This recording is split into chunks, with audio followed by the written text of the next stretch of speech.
In this video, you'll learn how to add multiple calendars on Calendly. By following these steps, you will be able to connect various calendars, which can help you manage your schedule more effectively and avoid double bookings.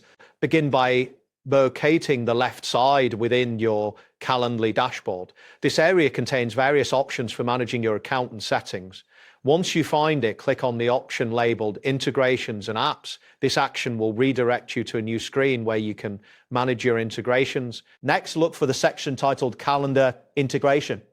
In this section, you will see different options available for connecting your calendars. Find the entry labeled Calendars and click on it. This will display a list of your currently connected calendars, such as Google Calendar or Outlook. After reviewing the connected calendars, you will want to add another calendar. To do this, click the button that says Connect Calendar. A list of options will appear, allowing you to select the type of calendar you wish to connect.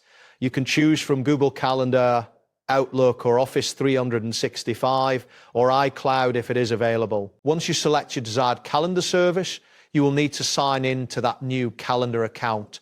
Enter your credentials as prompted, and after that, you will be asked to allow permissions for Calendly to access your calendar. Granting these permissions is necessary for the integration to function correctly. After successfully connecting the new calendar, you should see a confirmation message that states Calendar added successfully. At this point, you can choose how Calendly will utilize your connected calendars. You have options such as checking for conflicts to prevent double bookings, or selecting where events will be saved. For instance, if you choose to check for conflicts, you might want to include both your work and personal calendars.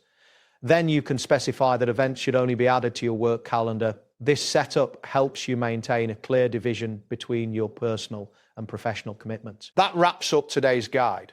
Thanks for watching, and catch you in the next tutorial.